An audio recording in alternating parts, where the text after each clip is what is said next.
phone.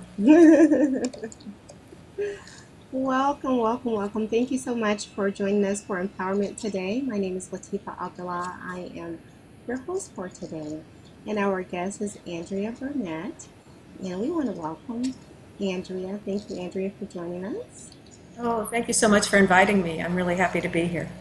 Yeah, so Andrea is she is a successful business owner. She has two businesses.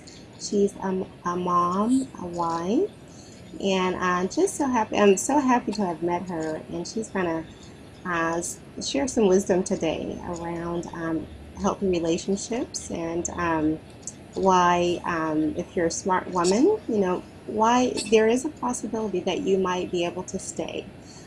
Even in a relationship where maybe your spouse has an addiction, um, but she's gonna give you some wisdom around that. So, Andrea, we come from different backgrounds, and when we get married, we each come with um, what we're used to and what we've been exposed to.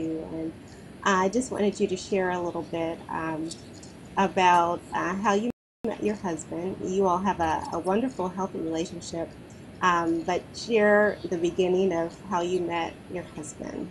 I'd be happy to. And I just want to preface what we're going to talk about today with that this is just our own personal story.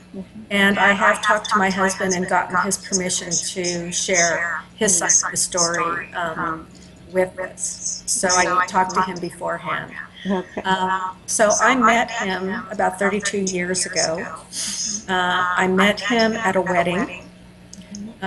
He was a friend of friends, and they had told me about him for years. I had never met him, but one thing that they had consistently mentioned was that he was a great guy, but that he was an alcoholic. I didn't really know what that meant. I wasn't raised in an alcoholic drinking family, and I hadn't met him, so it didn't mean anything to me. But when we met, he said, "You're my soulmate and I'm going to marry you." And that should have been my first clue. The big rush of a relationship. I didn't recognize it at that point. So started, we spent a couple of days with the wedding party. It was back in the 80s when weddings lasted a long time. And we started getting to know each other. And, I kept saying, I have no interest in being in a relationship with an alcoholic. And he'd say, okay, then I won't drink. And I thought, well, good. That's easy. But when I met his mom, she said, everybody in our family, the men are alcoholic, and Bart's dad is now sober, but the boys drink too much. And to be in our family, you need to learn about alcoholism. And I thought, well, why do I need to? He said he'd stop drinking. And she looked at me with all the, exasperation of listening to a 24-year-old and kind of said, good luck with that. And we started what was basically recognizable now as the alcoholic codependent dance. And I didn't know that's what it was at the time. We were a perfect dysfunctional match. Even though I don't come from an alcoholic family, I was always attracted to boys that I thought needed to be loved. They were troubled. Many were loners. Many came from families with problems that I just knew that if I loved them enough, they'd be fine. Right. I just had this tender little heart and a slight little growing addiction to being pushed away. Okay. And I didn't have enough self-esteem to pick people that were smart and successful. I just really didn't at that point. That's interesting. Yeah, that's interesting, the whole wanting other people to be okay. And so tell us a little bit about the process. So did you find, even though he said he wouldn't drink, what was of course, if you have that, if you have a addiction, then you're not necessarily going to be able to say, I'm not going to do it, and that's the end of it.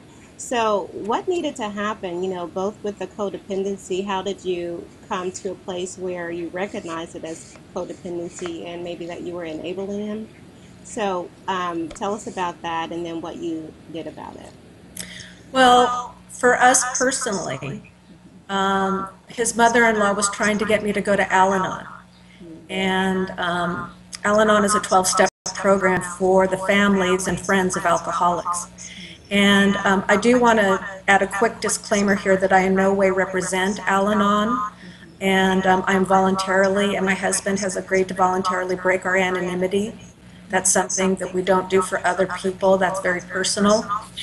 But she kept telling me that I needed to go to an Al-Anon meeting, and I kept saying, I'm not drinking. I'm very busy. I'm trying to keep everything together. I'm trying to make sure he doesn't lose his job, doesn't, it didn't start off getting to that point. He did not drink for a long time when we were first together, and then he did. And then I said, but you promised you wouldn't. He said, I swear I'll never do it again. We sort of did that dance for a while, where I was really confused why if someone said they wouldn't, why they did. Right. And then I'd call his mom, and then she would say, go to Al-Anon. And then I would say, I don't need to, but thanks anyway. How do we get him to stop drinking? So we had this cycle of, I didn't think I needed help. I thought the only problem was that he was drinking. If he stopped drinking, we'd be fine. Because he was so glaringly, he wasn't mean. I was really lucky. But I had other boyfriends that were not, were verbally abusive. I didn't really get involved with people physically abusing me, but there was verbal abuse. And he was just really kind. I happened to be with a man who was really kind, and what happened was that, I became more aggressive. I became more of the aggressive, angry one. You said you would do this. If you don't straighten up, you need to leave. But I wasn't married to the man. I didn't know why I couldn't leave. And my friends and family were baffled why I was even in this relationship if I didn't want to be with an alcoholic who so obviously drank. Right. And the truth of it is that I didn't know why I was either. I didn't know why I couldn't leave. For me, there was, I don't know why, except it was my codependency. We were just enmeshed at that point. And we just, we were unhealthy meeting unhealthy. And so this continued for 2 or 3 years. And finally, it started my obsession with his drinking started affecting other parts of my life. I was starting to have panic attacks. I couldn't do my work. And I was really afraid at how angry I was getting. We didn't have any children, but I was really getting rageful, and I couldn't understand why I couldn't make this stop. I was raised in a household that you're very smart, and if you just think hard enough, you can find the answer to this problem, and I just couldn't find the answer to alcoholism. So I kept trying. And so finally I hit, what they call bottom, and I was just in enough pain to say, I need help. But I was so self-conscious about getting help that I asked 2 friends of mine to come with me to an Al-Anon meeting because I just thought it was a real defeat for me to have to admit that I couldn't make this go away. I really didn't understand the help that was available in support groups, whether Al-Anon or other programs or a therapist. And so I really resisted getting that help. But once I did, I started learning about what alcoholism was. And I didn't know what alcoholism was before that. Okay. All right. So that's interesting. So you found through Al-Anon there was a support group, and then they probably also taught you about some of the behaviors to expect and then how to respond? Yes, it's very, it was very counterintuitive. That I had really great people guiding me and a lot of great help. It took me a long time to be willing to accept the help. My shield was, I'm together, I'm intelligent. I didn't want to be vulnerable. Yes.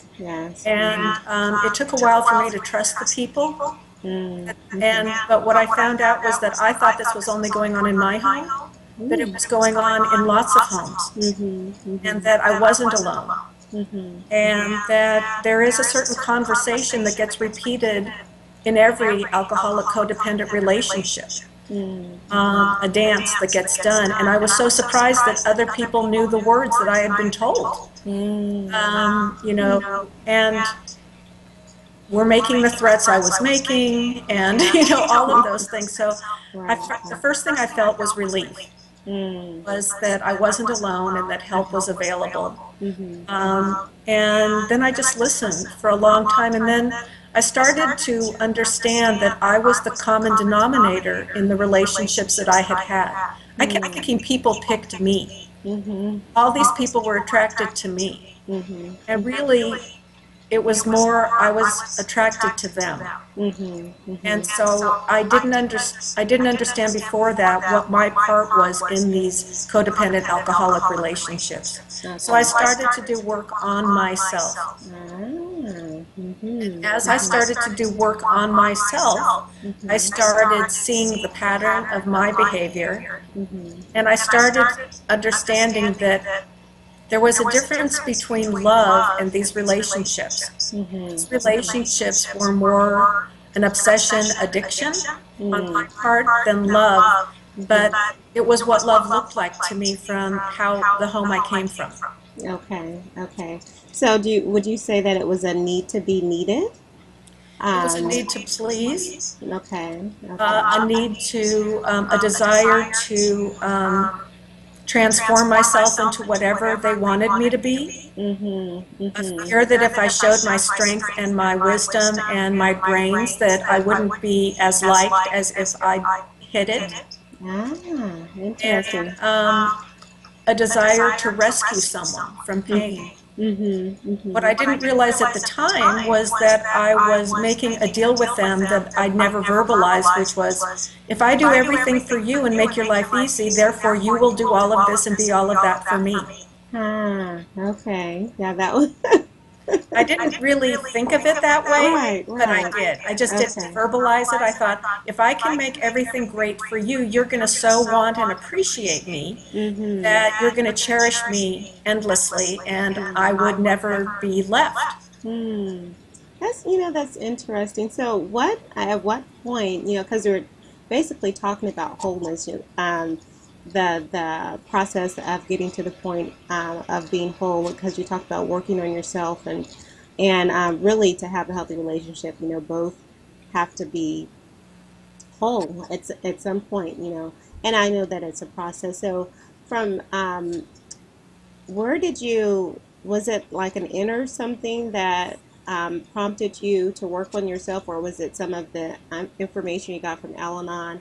At what point did you decide that that's what you needed to do, was work on yourself?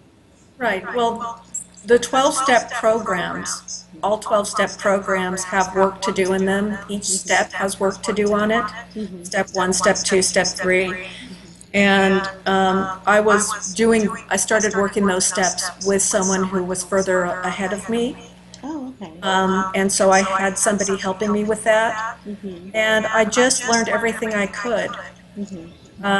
And then as I got more interested in my life, I started getting a little less obsessed with his life, and I started to understand that if I really did not want alcoholism or drug addiction in my life, instead of trying to change him into being that person, I may need to leave the relationship and find somebody who didn't have those addictions.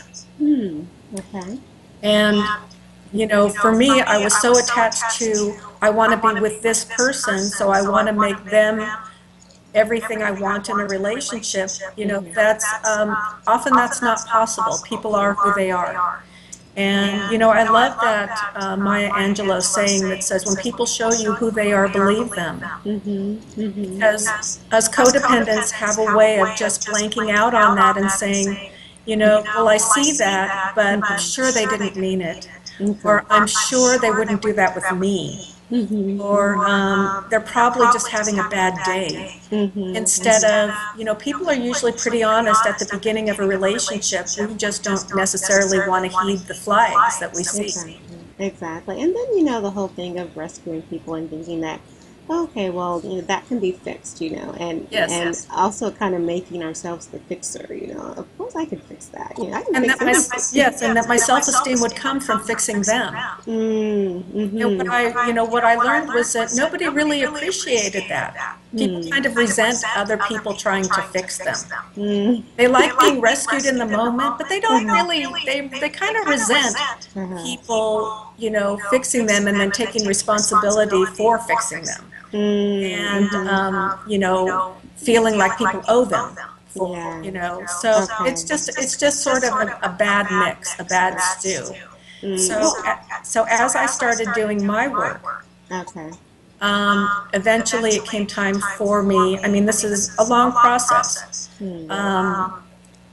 But I learned and learned until I wasn't mad anymore. I just understood that I had no idea when or if he would get sober. And that if I wanted to be in a relationship that was what I had envisioned as a child of a happy relationship, a mutually caring relationship, a financially successful relationship, that I needed to find somebody different. And so I was then at that point able to leave in peace and just say that, I would love to be in a relationship with you, but I can't fight the addiction for you. If you choose to get sober and do the work around staying sober, we might have a chance, but this is toxic for me. And I learned that I could love him, but I couldn't live with him.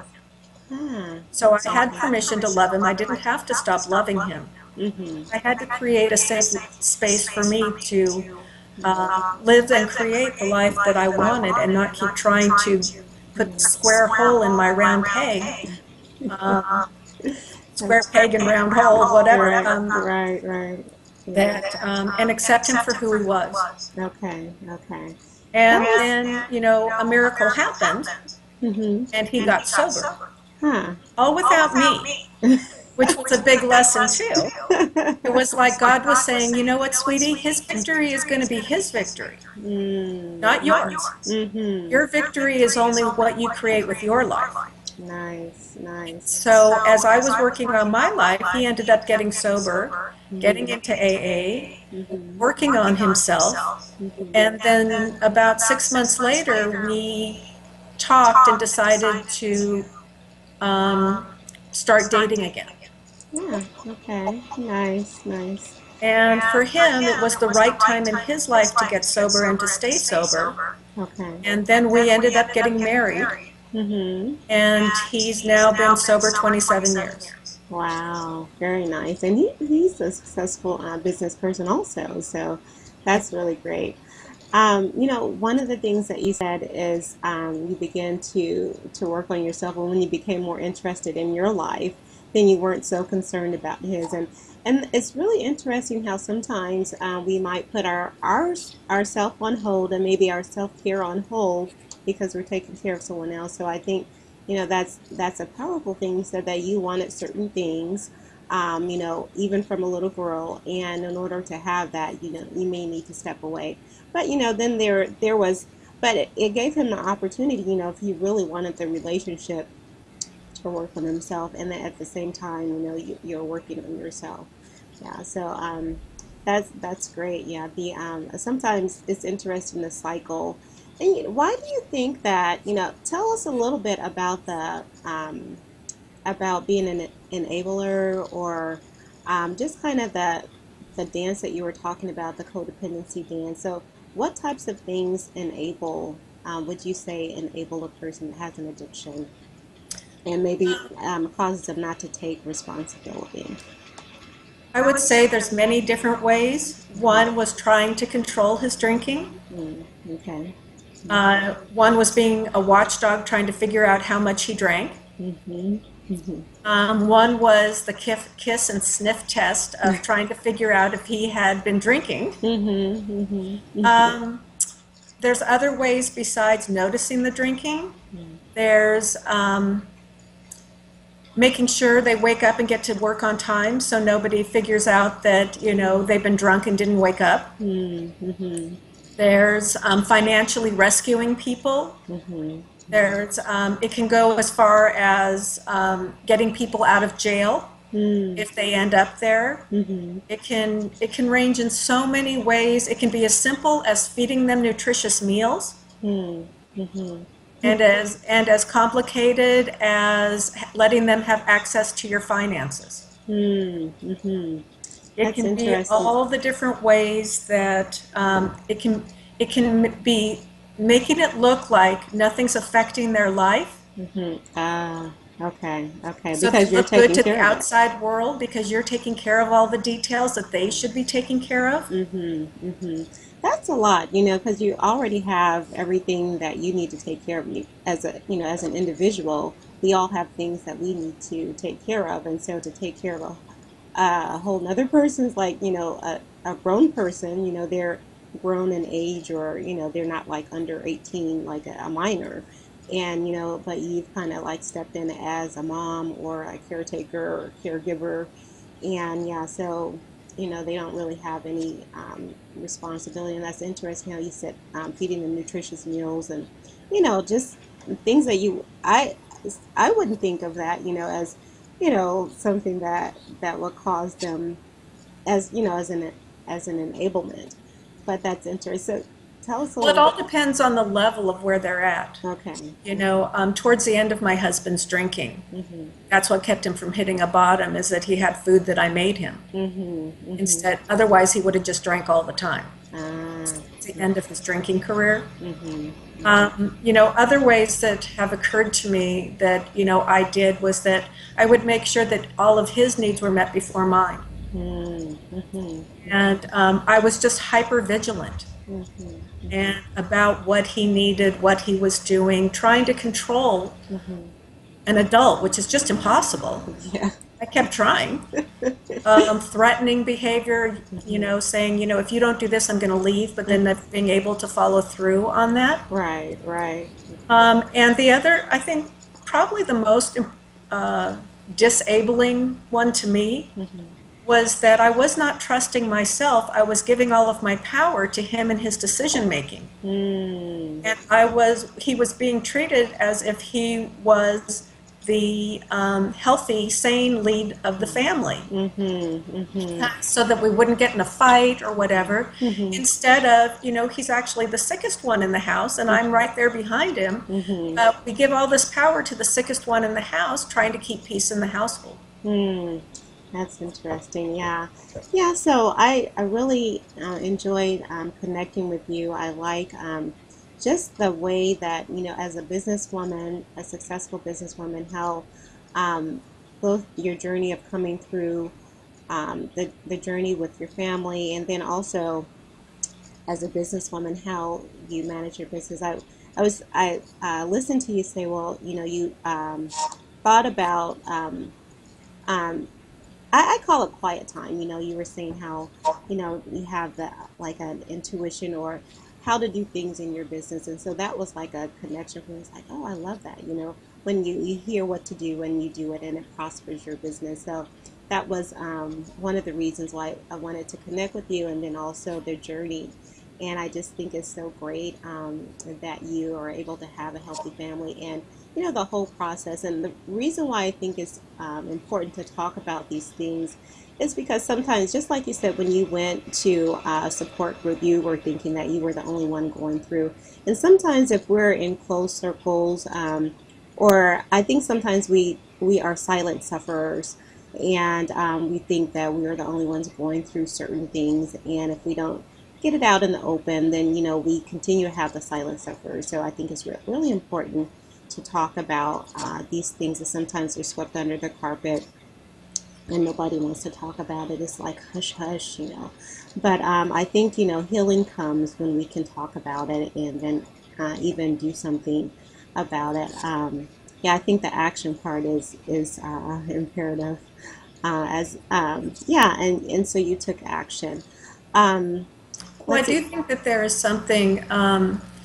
about being successful in other areas of your life. Okay. And then having this area of your life be such a mess that is both embarrassing, confounding, confusing, disturbing. We don't know why, we can't do this area of our life. I needed to go and relearn how to do relationships. I needed to retrain myself that this type of person gives signals that I thought were inviting instead of a red flag to run from. I thought that, really kind people who took relationships slow and got to actually know you before they were like, you're just everything to me. I thought they were rather boring. And I also needed my self-esteem to rise to feel that I had something to offer to successful people. So even though on the outside, and especially in my business life, I was very successful, there was this part of me that kind of felt like a phony and like I was faking it. And if you really got to know me, and I'd rather be more together than the person I'm with than an equal. And I needed to be willing to be vulnerable and intimate and feel that I was enough to choose successful relationships. And I think that every relationship is successful to a point, but it takes two people to move forward when issues start to surface. I believe that relationships are given to us to heal things, but we can't do it in relationship with someone who's not ready or not willing. And at that point, that's as far as the relationship can go.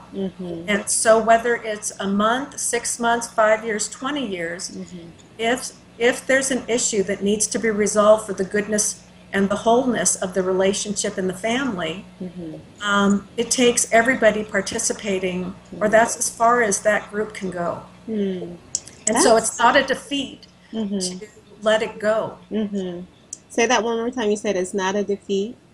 It's not a defeat to let it go if you don't have a partner who's willing to do the work they need to do to take responsibility for the part they're bringing into the relationships that's destructive to the relationship.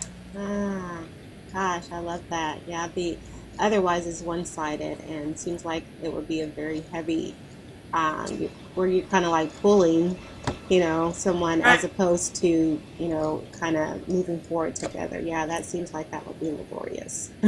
And it's also, rather difficult for codependents to leave that relationship, because many of us believe the worst thing that can happen is being without that person. That's our addiction to that person. So we'll try harder, or we'll keep going. We'd rather do anything than be without that person and go through withdrawal from having that person out of our life. And so having the support and the help of other people to rethink that, to say, you have no idea, because a lot of times addicts will threaten to leave you. You don't stop doing this, I'm going to leave, and it scares us. The truth is, by the time that you're getting healthy, you can't even get rid of them for the weekend.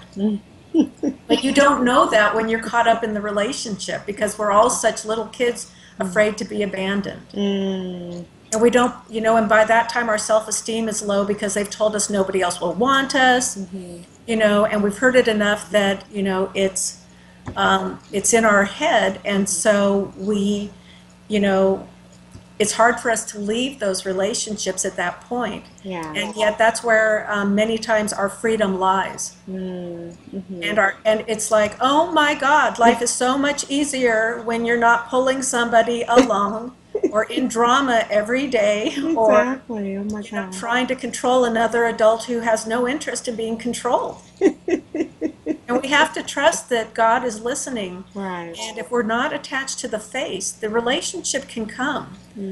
That train has to move out before a new train can arrive. We have to do the work on ourselves, otherwise we pick the same train all over again. And it becomes a train wreck. Right? Yeah. Because it's not the person, it's what we choose. And really it's it's having the ability to look inside ourselves and look at the common denominator and take responsibility for our part, for our life, for our choices. That's where our power lay. And then it's very exciting. It's just very scary. Well, that's great. Thank you so much. I appreciate your sharing your wisdom. And is there anything else that you would like to tell maybe someone that's contemplating, that sometimes I think people need to have people in their space, and you talked about, maybe the codependency, being addicted. So if someone wants to, is making a decision to maybe change some things and be healthier for themselves, but they have an issue with being by themselves, what would you say to someone that's in that situation? Well, the great blessing of living in our time is that there's so many wonderful resources available for us. And whether it's a family counselor who's familiar with addiction, whether it's the groups, the 12-step groups of Al-Anon and Alateen and AA, whether it's Nar-Anon or, there's so much self-help available in 12-step groups.